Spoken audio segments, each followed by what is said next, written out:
That's amazing. And I do want to talk to you about the strength training. I believe you got some of your principles from Slow Burn, a book written by one of our former guests, in part by one of our former guests, Fred Hahn, which is the kind of strength training that I recommend. It sounds like that's where you got some of those concepts from. Oh yeah. So this is where I started.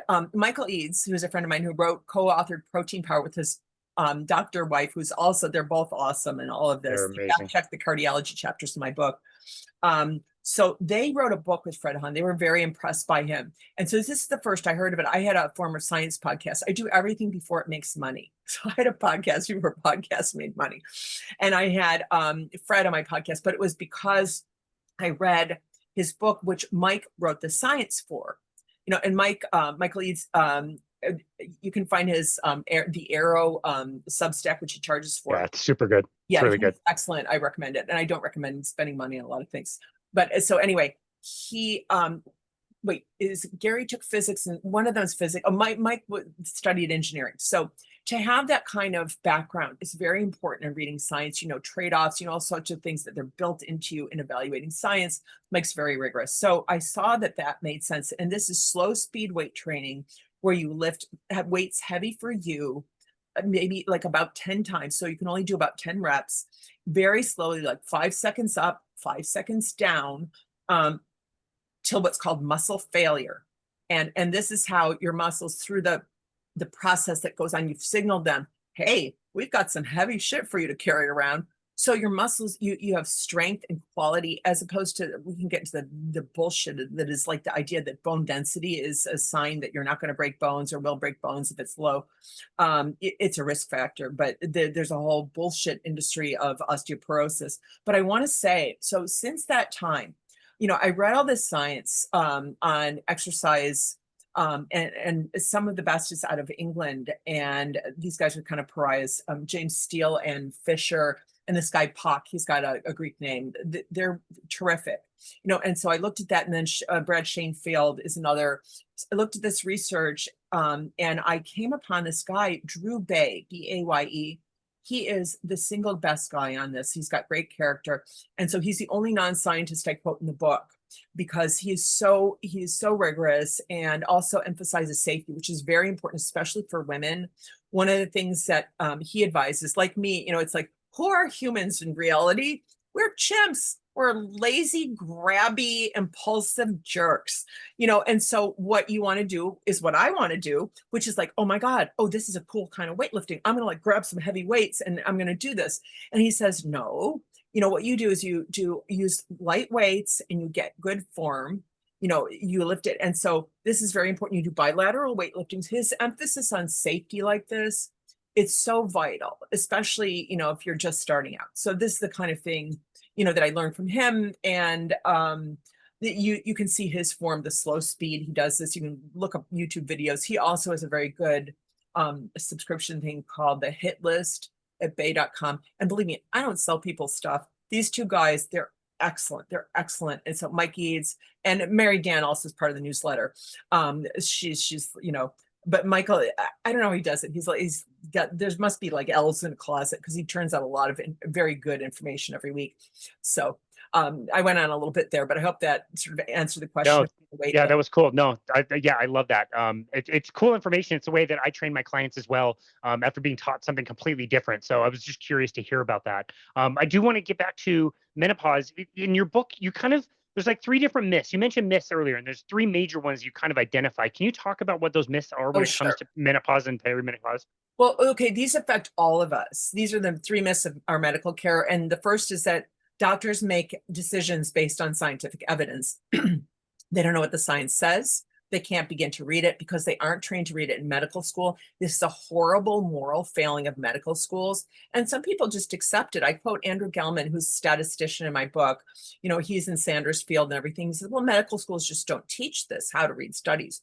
Well, that's not a reason to persist with this. You have doctors who can't read evidence? No, this is terrible. And so then the other myths are that doctors are trained in diagnostic reasoning.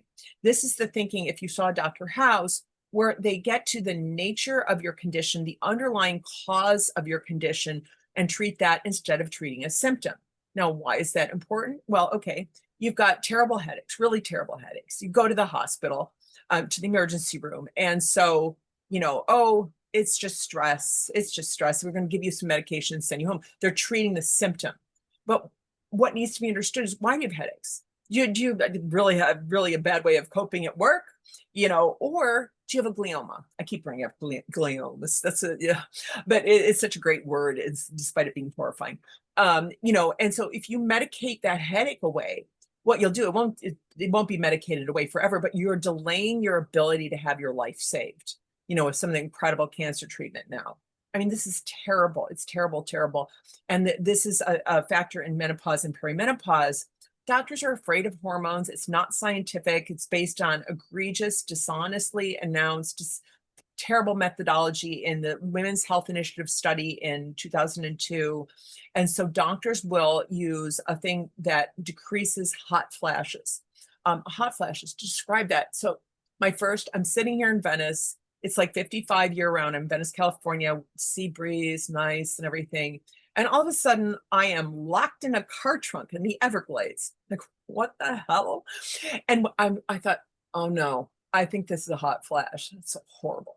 So that's when I wanted to go to my doctor and say, I'm uncomfortable. What should I do? But I knew better, and so doctors will give women antidepressants that have all sorts of terrible side effects.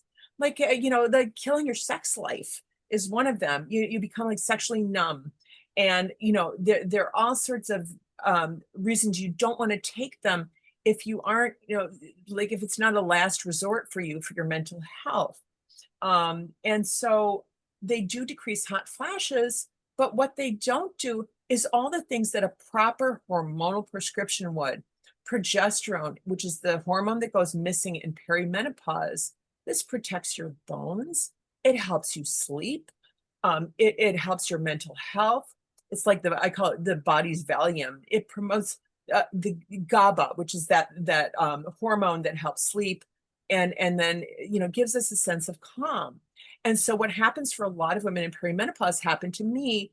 I had terrible symptoms. Now, not all women are symptomatic, but I had these inexplicable rages. I'm from the Midwest. I'm a nice person. I talk to everyone. I love people. Like, hi, oh, can I talk? I'm like a barnacle, especially as an author, because you're home alone.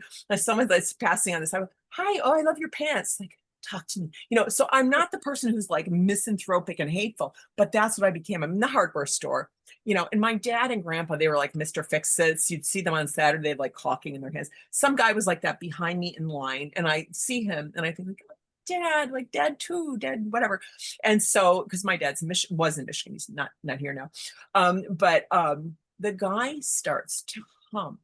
Oh my God. I go from like, oh, look, it's dead, to like, I must find a heavy object. Well, is there a cinder block? Because I need to bludgeon this man to death because he's humming. Like, you're like wired in a way, you're like crazy. And it's so like, I was so ashamed. Luckily, I started reading the research and I saw that this is a symptom. So, women who get like this, they lose their marriages, their jobs, they have bad relationships with their children. And it's because we see this as, oh my God, you're a horrible bitch all of a sudden. When in fact, it's like someone who needs dialysis. You're something in your body is not right. And like, can we help you fix this, or have compassion for you instead of thinking you're a lazy, angry bitch?